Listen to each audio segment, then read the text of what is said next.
नमस्कार, मैं हूं आपके साथ ज्योतिका। आइए रुक करते हैं फटाफट खबरों की ओर। मुख्यमंत्री योगी आदित्यनाथ ने शुक्रवार को सुबह मां पाटेश्वरी देवी के मंदिर में दर्शन पूजन किया और गौशाला में गायों के साथ कुछ समय गुजारा और उन्हें गुड़ खिलाया।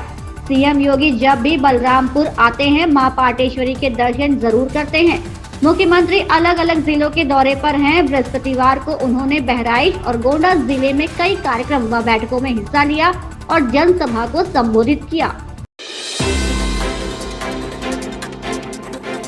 प्रधानमंत्री नरेंद्र मोदी ने गुजरात के भारवाड़ समुदाय से एक पेड़ मां के नाम अभियान के तहत प्राकृतिक खेती अपनाने और पेड़ लगाने की अपील की। उन्होंने मुख्य रूप से पशुपालन करने वाले समुदाय से देश को 2047 तक एक विकसित राष्ट्र बनाने में योगदान देने का आग्रह किया।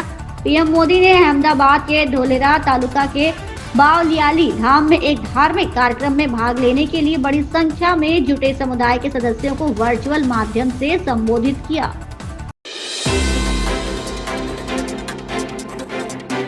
नए कानून के लागू होने के बाद तेल और गैस कंपनियों को अप्रत्याशित लाभ कर जैसे किसी भी नए कर का सामना नहीं करना पड़ेगा। पेट्रोलियम मंत्री हरदीप सिंह पुरी ने कहा, नए विधेयक के पारित होने के बाद इस तरह का कर लगाना कठिन हो जाएगा क्योंकि कोई न कोई हम पर मुकदमा कर देगा।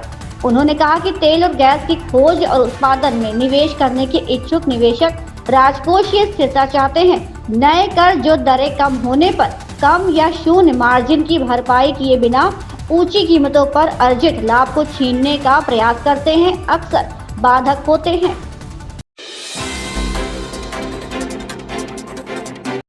अमेरिकी राष्ट्रपति डोनाल्ड ट्रंप ने एक और बड़े फरमान पर हस्ताक्षर कर दिए हैं। इस कार्यकारी आदेश पर ट्रंप के हस्ताक्षर के बाद अमेरिका के संघीय शिक्षा विभाग पर ताला लग जाएगा। ट्रंप ने बीते 3 साल से अधिक समय से युद्ध की विभीषिका झेल रहे देश यूक्रेन के साथ भी खनिज को लेकर अहम समझौते पर हस्ताक्षर करने की बात कही है।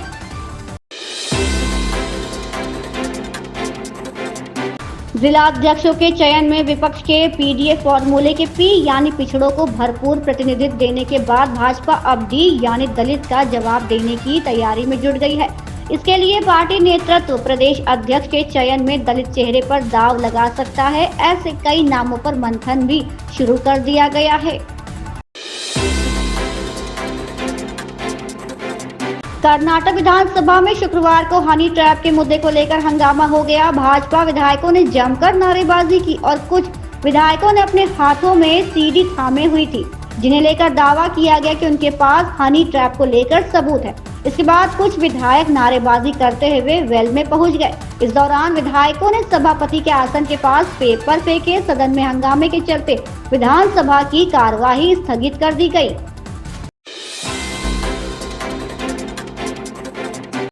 मुख्यमंत्री योगी आदित्यनाथ ने कहा कि भारत में नए नेतृत्व के उदय के साथ ही अब दुनिया नए भारत की बात करने लगी है। अभी ज्यादा समय नहीं हुआ है, ये सिर्फ एक दशक पहले की ही बात है। उत्तर प्रदेश और भारत के लोग दुनिया में कहीं जाते थे तो खुद को भारतीय कहने पर थोड़ा संकोच करते थे, पर अब गर्व से खुद को भारतीय कहते हैं क्योंकि दुनिया में भारत का सम्मान बढ़ा है। इसी तरह यूपी के लोग कहीं बाहर जाने पर खुद को उत्तर प्रदेश का बताने पर संकोच करते थे, पर अब वो गर्व से खुद को उत्तर प्रदेश का नागरिक बताते हैं।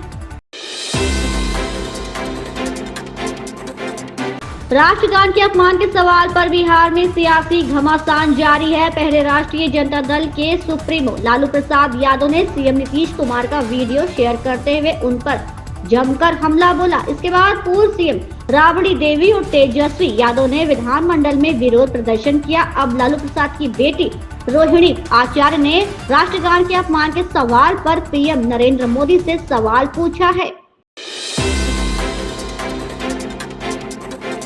पाकिस्तान उच्चायोग द्वारा आयोजित इफ्तार पार्टी में कांग्रेस नेता और पूर्व केंद्रीय मंत्री मणिशंकर अय्यर समेत कई राजनीतिक हस्तियां शामिल हुई। इनेलो नेता अभय सिंह चौटाला भी इस आयोजन में पहुंचे। जब मणिशंकर अय्यर से पत्रकारों ने इस इफ्तार पार्टी में उनकी उपस्थिति को लेकर सवाल किए तो उन्होंने कोई प्रतिक्रिया नहीं दी और चुपचाप वहां से निकल गए।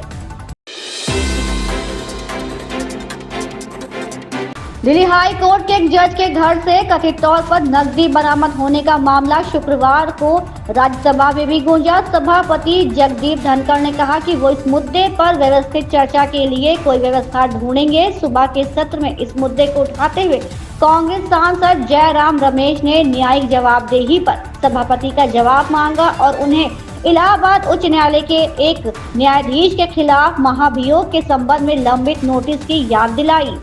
इन खबरों में बस इतना ही। बने रहिए हमारे साथ।